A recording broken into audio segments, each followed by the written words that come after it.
그때에 예수께서 성령에게 이끌리어 마귀에게 시험을 받으러 광야로 가사 40일을 밤낮으로 금식하신 후에 줄이신지라. 시험하는 자가 예수께 나와서 이르되 내가 만일 하나님의 아들이거든 명하여 이 돌들로 떡덩이가 되게 하라.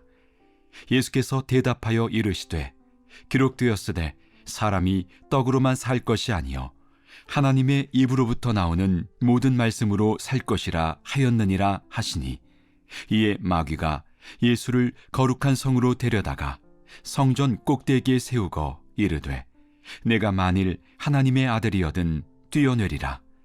기록되었으되 그가 너를 위하여 그의 사자들을 명하시리니 그들이 손으로 너를 받들어 발이 돌에 부딪히지 않게 하리로다 하였느니라.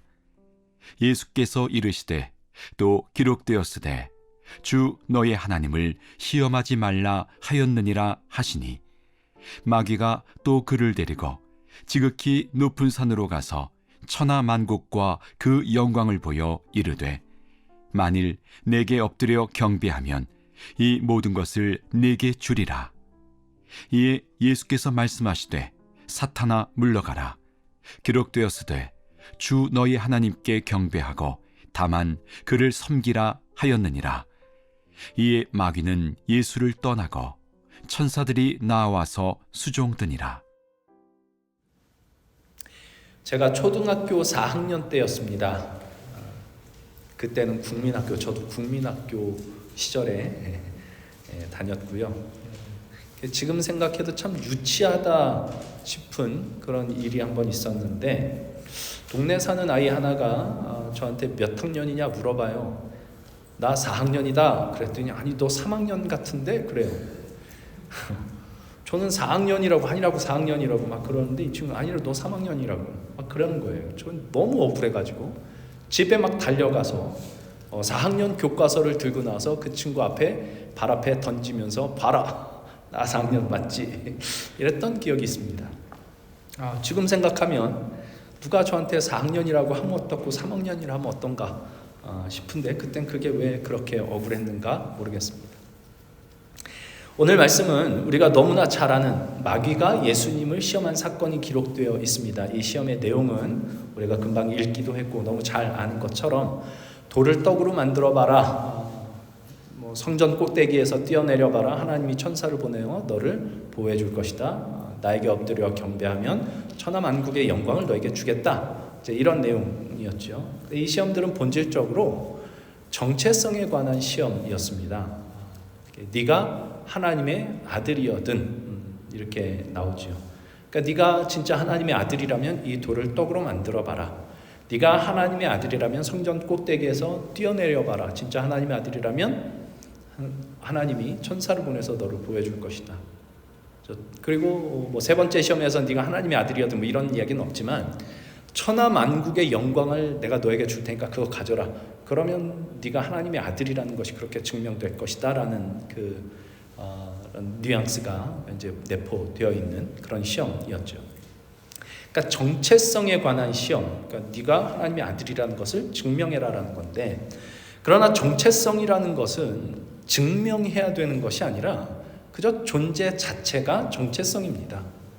누가 저보고 제가 4학년 때 너 3학년이야 아무리 그렇게 우겨도 제가 4학년이라는 그 정체성에는 변함이 없었던 것처럼, 정체성은 내가 이걸 증명해야 그 정체성이 형성되는 게 아닙니다. 정체성은 이미 있는 겁니다. 생각해보니까 제가 그때 4학년 교과서를 그렇게 던질 필요도 없었던 거죠. 넌 떠들어라. 난 4학년인데 네가 뭐라고 한들 무슨 상관이냐, 이러면 그만이었을 겁니다. 예수님은 하나님의 아들이다, 당신이 하나님의 아들이다 라는 자신의 정체성을 분명하게 알고 있었고요, 하나님의 아들로 존재했습니다. 그 결과로 나타난 게 말씀으로 시험을 이겨낸 거죠. 예수님은 마귀가 말하는 그 기적들을 행해야 하나님의 아들인 것이 증명되는 것이 아니라 그저 하나님의 아들로 존재하기만 하면 된다라는 것을 알았던 겁니다. 그 그 결과로 나타난 것이 이제 말씀으로 시험을 이긴 건데, 이건 앞서 3장 마태복음 3장에서 예수님이 세례를 받으신 사건과도 깊게 연관이 되어 있습니다. 이것은 이제 이런 식으로 우리가 확인을 해볼 수가 있습니다. 오늘 본문 1절에서 보면 예수께서 성령에 이끌려 광야로 가셨다, 이제 이렇게 이야기가 시작이 되죠. 그리고 2절에 가면 40일을 밤낮으로 금식하신 후에 줄이십니다. 그리고 나서 이제 마귀 시험이 오거든요. 예수님이 40일 금식을 왜 하셨을까? 이걸 잠깐 생각을 해봤는데, 이 금식이 뭐냐? 예전에 이제 금식에 대해서 뭐 이런 식의 가르침들이 있었던 것을 제가 기억을 합니다. 금식은 기도 응답을 가장 빨리 받는 방법 중에 하나가 이 금식이다. 이제 이런 식으로 가르치기도 하고 배우기도 했었는데, 금식은 그런 것이 아닙니다. 금식은 음식을 먹지 않는 거죠. 음식을 금하는 겁니다. 그 음식물은 우리 몸에 에너지를 제공하는 것이지요. 그래서 금식이라고 하는 것은 내가 음식을 안 먹어요. 그래서 내가 세상으로부터 에너지를 얻지 않고 오직 하나님만 의지하고 하나님께만 에너지를 받아 살겠습니다 라는 고백이 말하자면 금식이라고 할 수 있습니다. 예수님이 요한에게 세례를 받으심으로써 우리가 흔히 이제 공생애라고 부르는 메시아로서의 공적인 삶을 시작하시는데요. 이 공적인 삶을 시작하시면서 오직 하나님만 의지하여 자신의 생애를 살아내겠다라는 이 고백이 아마 예수님이 이 금식하신 것으로 나타난 것이었을 겁니다. 왜냐하면 예수님은 하나님의 뜻을 이루러 오신 하나님의 아들이었기 때문입니다. 이게 이제 예수님이 알고 있었던 본인의 하나님의 아들이라는 정체성이었죠. 그러니까 요한복음에 이게 두드러지게 나타나는데 예수님이 이런 식으로 자주 말씀을 하세요. 나는 나의 뜻대로 하려 하지 않고 나를 보내신 이의 뜻대로 하려 한다라고 말씀하시기도 하고요. 아들이 아버지께서 하시는 일을 보지 않고는 아무것도 스스로 할 수 없다. 아버지께서 행하시는 그것을 아들도 행한다. 이런 말씀도 하시고요. 나는 내 자의로 말하는 것이 아니라 아버지께서 말씀하신 것을 말한다. 이렇게 또 말씀하시고, 이제 이런 표현들이 자주 등장을 합니다. 이게 말하자면 하나님의 아들이라고 하는 예수님의 정체성이었고요. 이 정체성으로 존재하기 위해서, 그러니까 하나님께서 행하신 것을 나도 행하고 하나님의 말씀하신 것을 나도 말하고 하나님의 뜻을, 오직 하나님의 뜻을 따라 살아가는 것이 나의 정체성이다 라고 하는 이 정체성으로 존재하기 위해서는 하나님의 도우심이 절대적으로 필요하다는 것을 아신 주님이 하나님만을 의지하겠다는 고백으로 이제 금식을 했던 것으로 볼 수 있을 겁니다. 근데 왜 하필이면 40일이었을까? 40일. 그건 아마도 이스라엘의 40년 광야 생활을 상징하는 것으로 보입니다. 왜냐하면 마귀가 지금 예수님을 시험한 이 시험들은 다 광야에서 이스라엘 백성들이 겪었던 시험이거든요. 그러니까 이스라엘 백성들은 처음에 출애굽한 뒤 광야로 나가자마자 먹을 것이 없다, 불평을 합니다. 말하자면 떡이 없다 이거죠. 떡이 없다, 배고파 죽겠다, 이 불평을 합니다. 물이 없어서 아우성을 치면서 우리 중에 하나님이 계신가 안 계신가, 이제 출애굽기 17장에 가면 이렇게 표현이 돼요.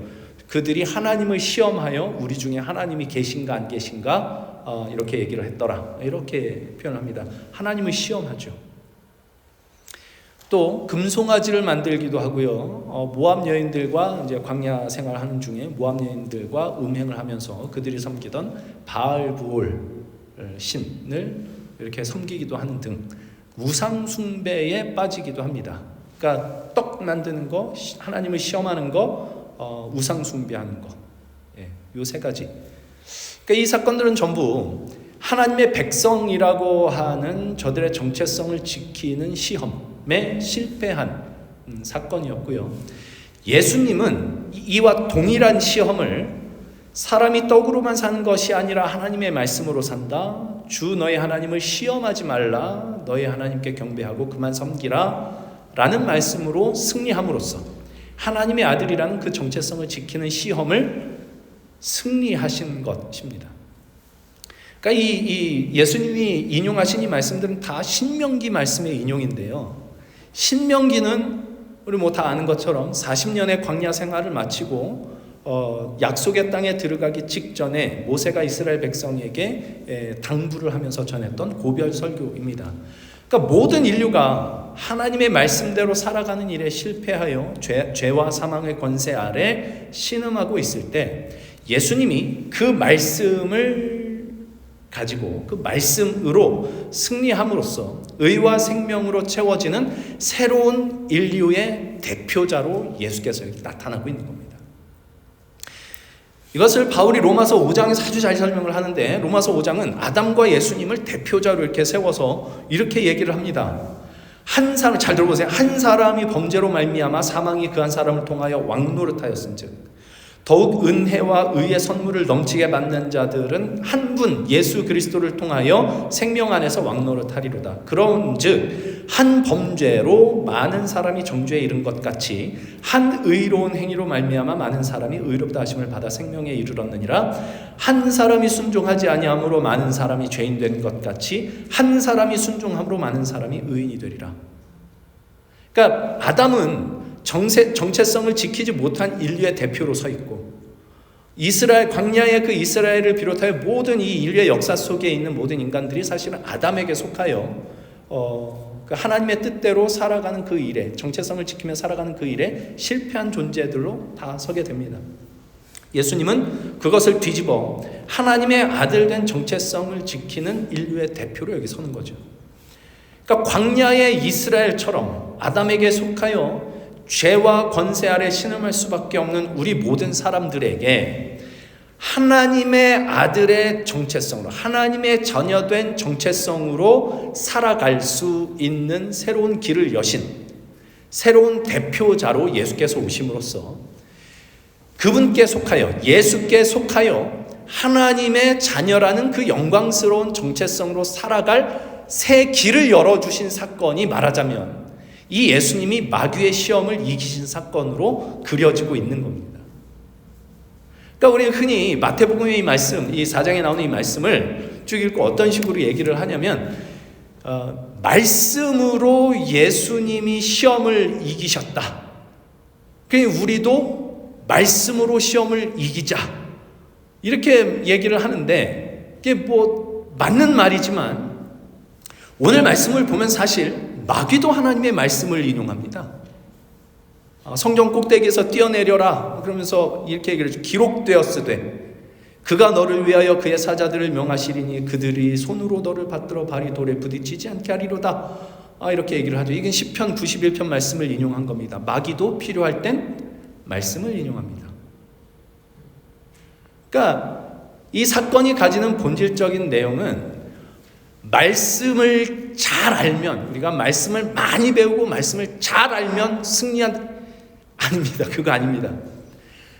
본질적인 내용은 아담에게 속하여 하나님을 알지도 못하고 하나님의 뜻대로 산다는 건 전혀 불가능한 절망 가운데 있는 이 인류 속에 예수께서 오심으로써 하나님의 아들이 되는, 하나님의 자녀가 될 수 있는 영광스러운 길을 내시고 예수와 합하여 예수와 함께 그 승리에 동참할 수 있는 영광스러운 길을 여셨다 라는 데 이 사건의 본질이 있는 겁니다.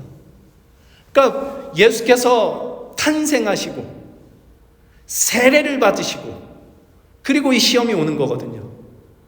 그 세례가 뭔가요? 세례는 영어로 baptism이라고 하죠.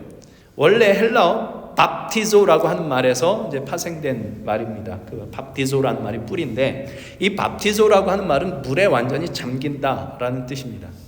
그래서 지금은 예식의 형식 그 자체가 중요한 게 아니다. 이제 뭐 그래서 이렇게 물을 뿌려서 세례를 주기도 하고 이제 뭐 그런 식으로 합니다만, 본래 세례는 물에 완전히 잠겼다 나오는 것이 이제 말하자면 이 침례라고 부르는 이 침례 예식이 세례입니다.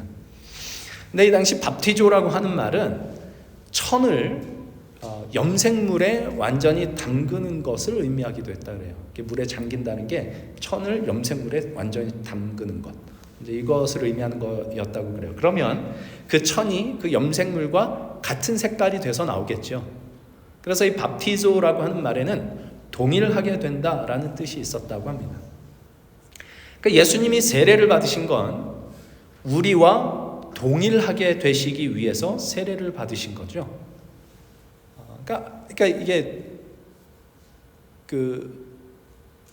오실 때부터 이미 육신을 입고 오셨습니다. 우리와 동일한 육신을 입고 오셨습니다. 이게 이제 공식적으로 선포되고, 그래서 이제 예수께서 세례 요한에게 세례 받으신 이 사건을 공생의 시작으로 보는 이유가 이제 거기에 있는 거라고 저는 생각을 하는데, 그러니까 예수님이 세례를 받으신 건 우리와 동일하게 되신 것을 이렇게 공적으로 선포하고 이제 그 공생의 사역을 시작하시는 건데, 본질상 하나님과 동등하신 분이 인간과 동일한 육체를 입고 우리와 동일한 삶 속에서 우리가 살면서 겪어야 하는 동일한 시험을 받으시며 살아가시기 위해 세례를 받으셨죠. 그러나 우리와 동일한 육신을 입고도, 우리는 늘 고백하는 게 이거예요. 우리의 육신이 연약해서, 이게 늘 우리의 고백입니다만, 예수님은 우리와 동일한 육신을 입으시고도 아담과 같지 않고 광야의 이스라엘과 같지 않은 하나님의 자녀라는 그 이름에 걸맞는 전혀 새롭고 영광스러운 길을 우리에게 열어주시기 위해서 내가 이것을 위해서 왔다는 것을 보여주신 것이 이제 이 세례를 받으신 사건인 거죠. 그러니까 우리가 세례를 받는 것도 말하자면 동일화입니다. 예수께서 우리와 동일시 되시기 위하여 세례를 받으셨던 것처럼 우리는 예수와 동일시 되기 위하여 세례를 받습니다. 우리는 그래서 그리스도와 합하여 세례를 받고 그의 죽으심과 합하여 세례를 받습니다.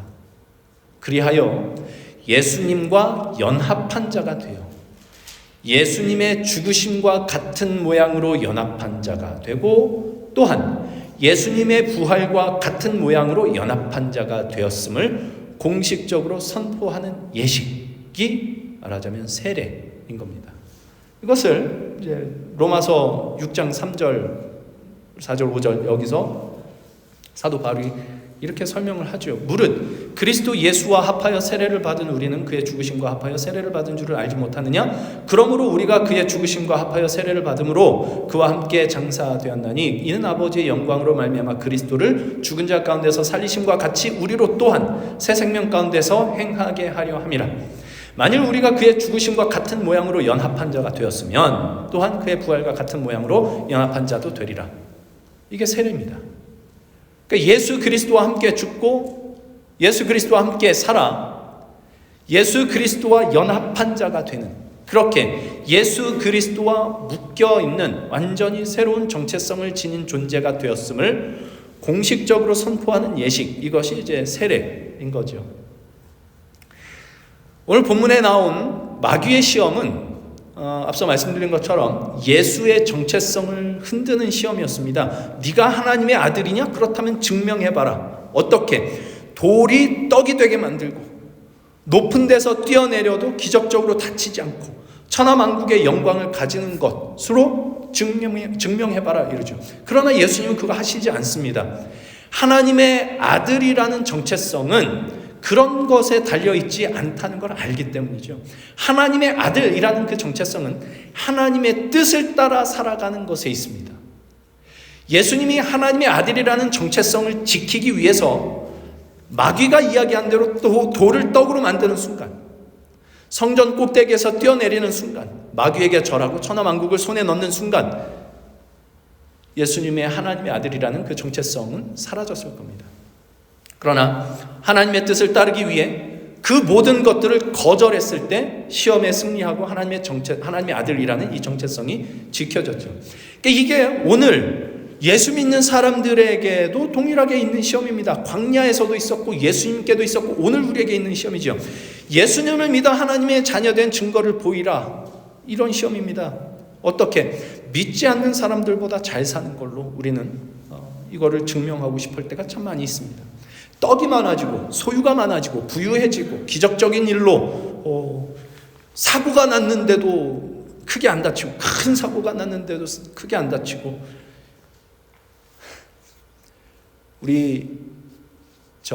제 아내가 그 필리핀 바기오라는 동네에서 왔는데 80몇 년도였대요.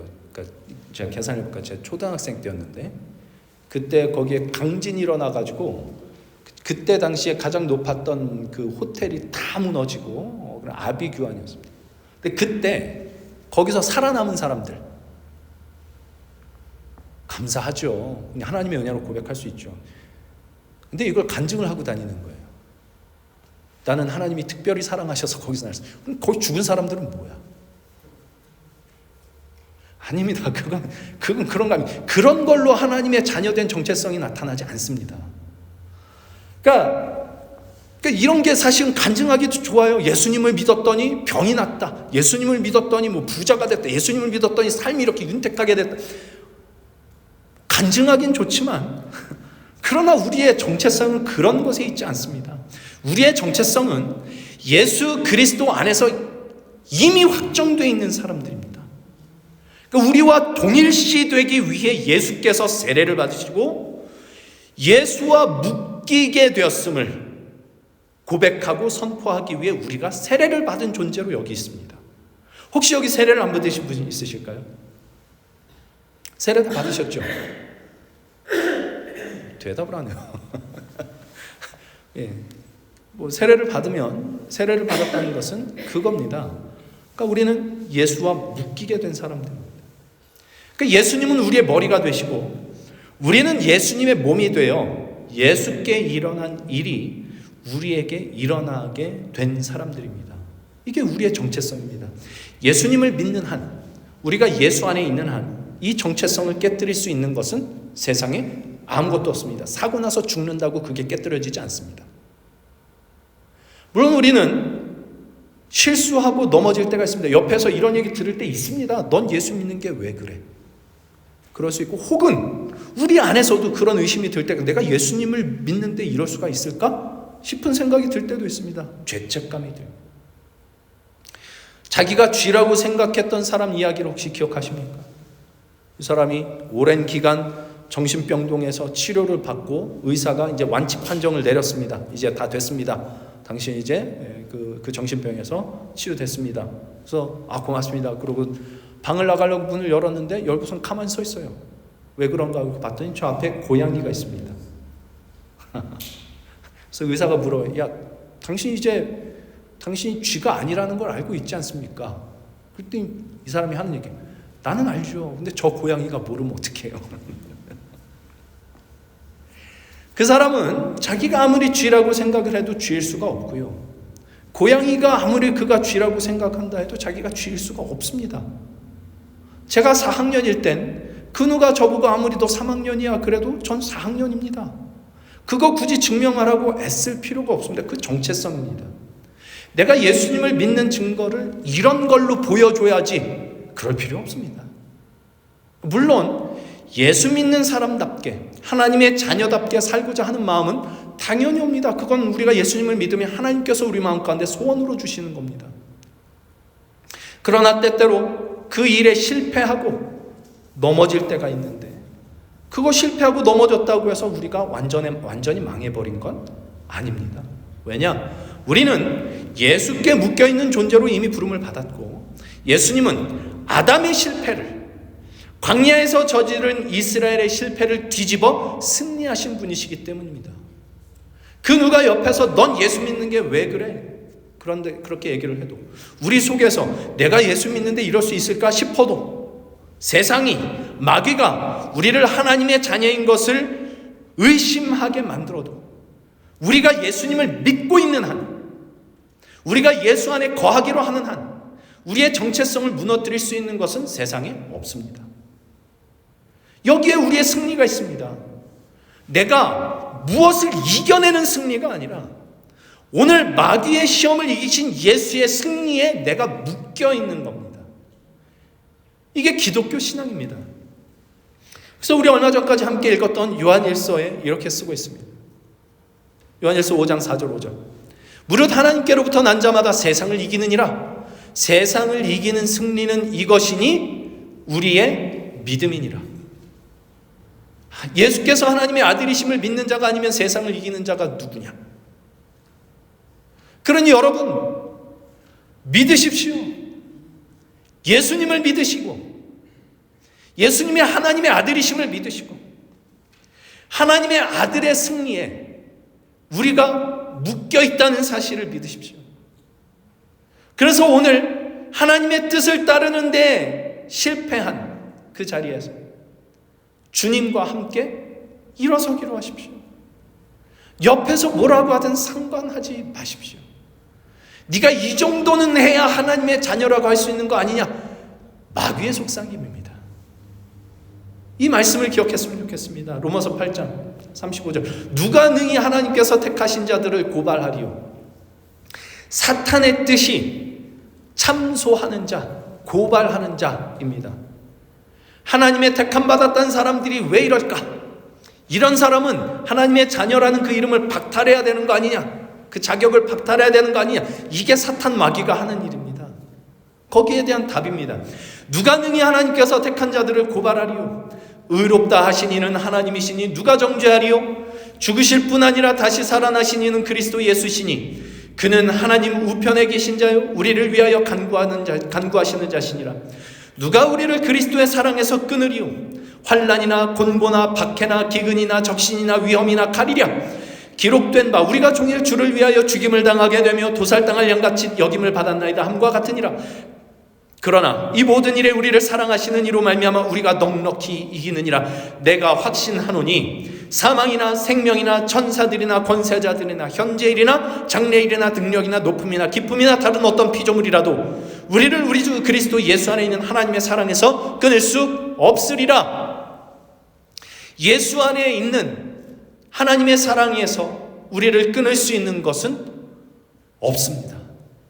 그래서 오늘 본문에서 예수님이 마귀의 시험을 이기신 이 승리가 우리의 승리입니다. 우리는 수많은 시험과 유혹 속을 살고 있습니다. 넘어질 때도 많습니다. 죄책감이 들 때도 많습니다.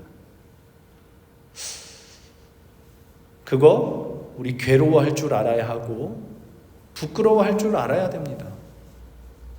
그러나 그것이 우리의 믿음의 소망을 끝장내게 해서는 결코 안 됩니다.